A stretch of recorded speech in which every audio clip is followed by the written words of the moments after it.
안녕하세요. 싱어송라이터 문성우입니다. 저는 날로 먹는 통기타라는 제목으로 기타 치고 노래하는 취미를 가진 분들을 위한 컨텐츠를 만들어 왔는데요. 혹시 제주 4.3 들어보셨나요? 이제 곧 또 4.3 72주년이 다가옵니다. 제가 만든 노래 중에도 4.3 관련 곡들이 있는데 무슨 생각으로 이런 노래들을 만들었는지 또 4.3은 뭔지 꼭 얘기해야겠다 작정하고 제작한 동영상입니다. 3편으로 구성이 될 거고요. 이번 편은 1편으로 제주 4.3에 대한 전체적인 이야기입니다. 그런데 제주 4.3의 발생에 대한 얘기는 시리얼이라는 컨텐츠 제작사에서 만든 4.3 5분 요약을 보시면 쉽고 빠르게 이해가 되실 겁니다. 4.3을 제대로 알고 싶어 하시는 분들에게 정말 추천하는 동영상이에요. 많이 찾아보셨으면 좋겠습니다. 아직까지도 잘못 알고 있거나 조작된 정치적 프레임으로 4.3을 기억하시는 분들이 계십니다. 그 조작된 프레임을 최근까지도 열심히 전파하는 사람들도 있어요.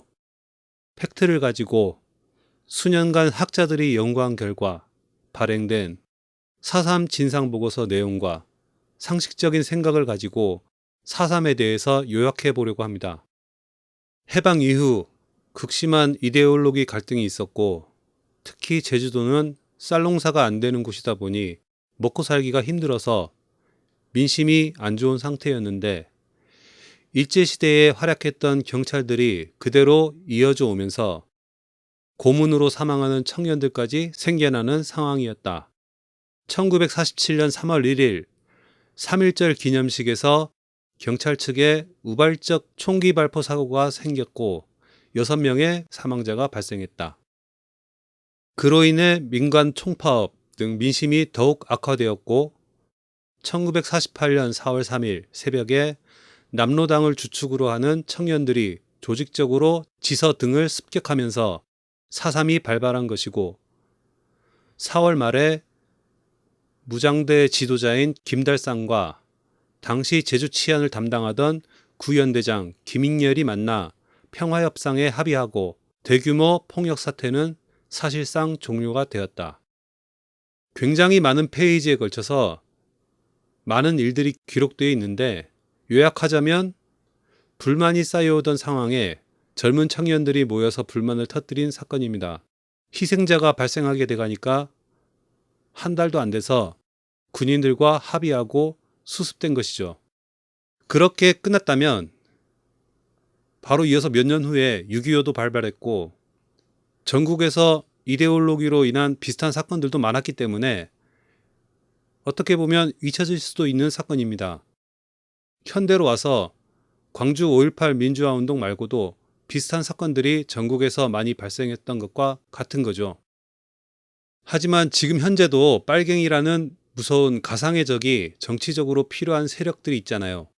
300명 정도 되는 빨갱이들이 일제가 남기고 간 총과 권총, 죽창, 낫, 곡괭이로 남한 적화를 위해 무장봉기를 일으켰다는 말도 안 되는 프레임이 지금까지 이어져 온 거예요.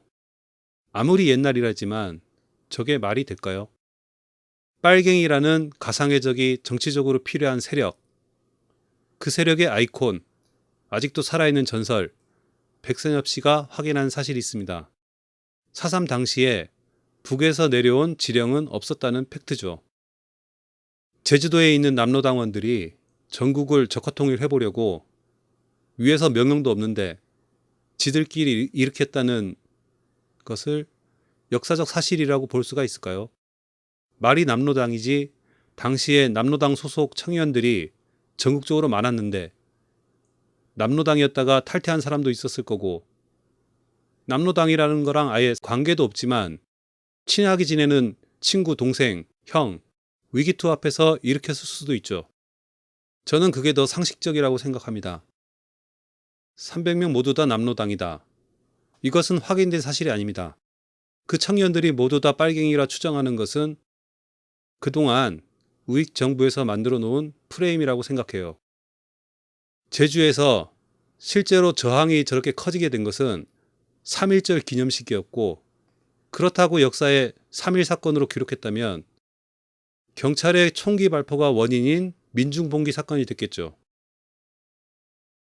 하지만 청년들이 지서를 습격한 4월 3일을 역사의 기록으로 남긴 것은 제 생각에 빨갱이 프레임을 위한 거라고 생각합니다. 그래서 제주에서는 당시 4.3이 억압된 사회에 저항한 민주항쟁이라고 생각하고 있습니다. 정명찾기 운동을 진행 중이에요. 아직 4.3의 정확한 이름이 정해지지 않았기 때문에 4.3 평화기념관 입구에 이런 백비가 있습니다. 나중에라도 4.3의 성격이 명확해지는 날 새기기 위해서 남겨둔 거죠. 진상보고서가 나왔고 원인과 결과가 있음에도 안타깝게도 정권 성격에 따라서 왔다 갔다 하고 있는 실정입니다. 폭력 사태가 무장대와 군 측의 합의로 안정되다가 5월 1일 오라리 방화 사건 발발. 이는 구구단체인 서북청년단이 방화 사건을 일으키고 이를 무장대 잔당의 소행으로 언론, 정부, 미 군정이 조작을 한 사건. 여기서 서북청년단이 나옵니다. 북한 서부 지역에서 내려온 구구단체죠. 공산주의에서는 종교, 사유재산 이런 게 허용이 안 되니까 재산을 뺏기고 종교 자유를 위해 쫓겨온 사람들입니다. 해방 이후에 이데올로기 대립이 심하던 시기에 많은 활약을 했죠, 이분들이. 지금도 휴전선에서 삐라를 날리는 분들도 계시죠. 서청이라고 제주도에서는 옛날부터 줄임말로 불렸는데 아직도 금기어입니다. 서청 마크죠. 저 마크만 봐도 치를 떠는 어르신들이 아직도 계십니다. 제주 경찰이나 제주에 있는 군인, 공무원들이 제주도민들과 친인척 관계가 많고 지역사회다 보니까 진압 같은 작전의 통제가 안 됐고 심지어 총파업에 동조하기까지 했으니까 구구단체인 서북청년단을 육지에서 파견된 경찰과 함께 진압하라고 정부에서 내려보냈던 것이죠. 몇 년 전 세월호 유가족분들 광화문에서 단식할 때 폭식투쟁 하셨던 분들, 심지어 서북청년단 적힌 조끼까지 입고 그 사람들에게 총을 쥐어주고 진압하라고 국가에서 명령한 거예요. 결과는 뻔하죠. 그런 일이 70년 전에 제주에서 있었던 겁니다. 만약 지금 제주에서 서북청년단 조끼 입고 저런 일을 했다. 할머니 할아버지들한테 맞아 죽을 일이에요. 육지처럼 경찰이 보호해주지도 않을 겁니다. 누구 한 사람이 제주도는 그 대부분 백색 사상 때문에 유족이거든요. 서북청년단 재건, 이거는 제주에서는 악몽의 재현일 뿐입니다.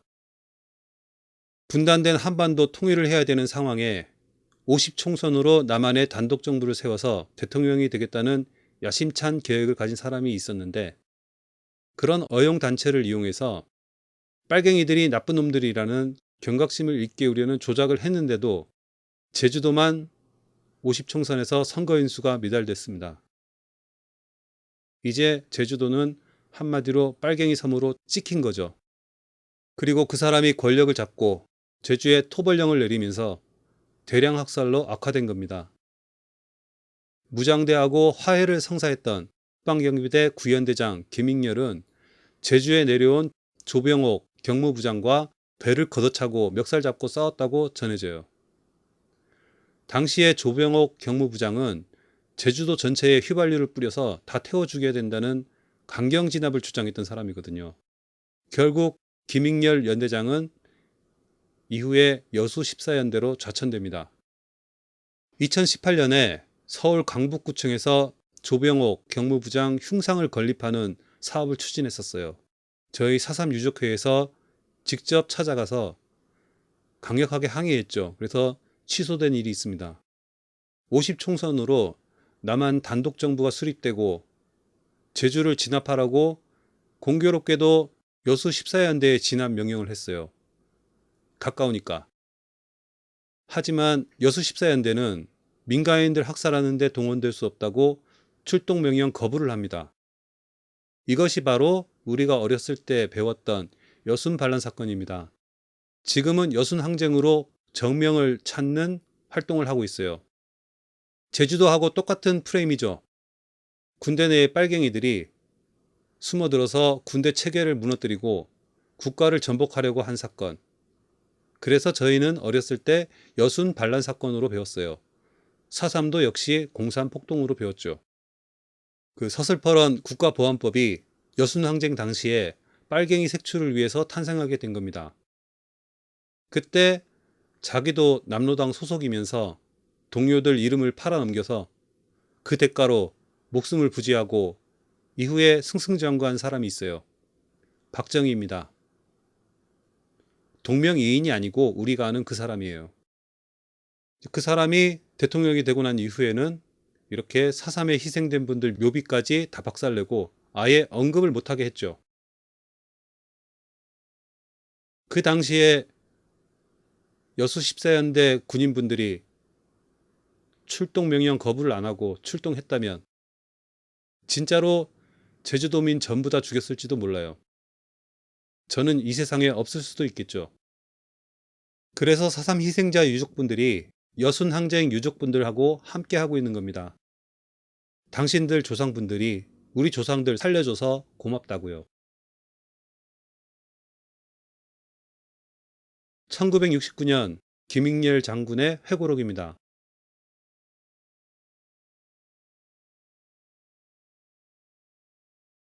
역사는 반복된다고 하죠. 몇 해 전에 촛불 집회 계엄령 시도 사건이 있었어요. 만약 그 계엄령이 진짜로 시행됐다면 지금 우리는 어떻게 살고 있을까요? 뜻있는 우리나라 청년들이 예전에 우리가 군사독재에 저항했듯 저항했을 것이고 빨갱이로 몰려서 온갖 고초를 다 당했겠죠.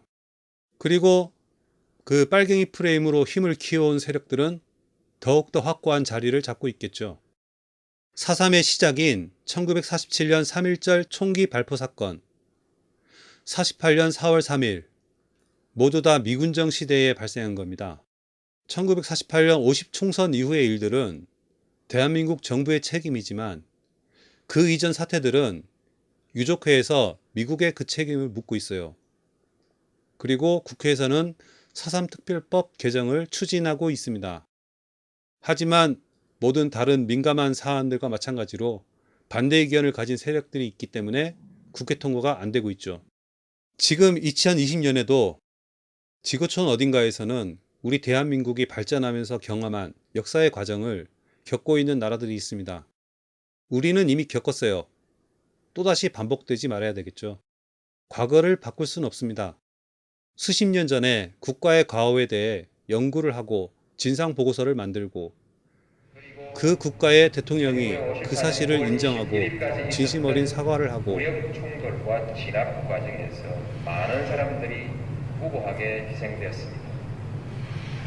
저는 위원회의 건의를 받아들여 국정을 책임지고 있는 대통령으로서 과거 국가 권력의 잘못에 대해 유족과 제주도민 여러분에게 진심으로 사과와 위로의 말씀을 드립니다.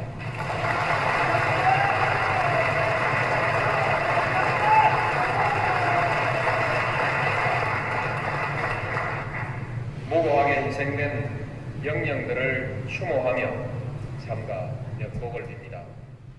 그 역사에 대한 기억의 장소를 이렇게 마련한 제주 4.3 평화공원은 그런 장소입니다.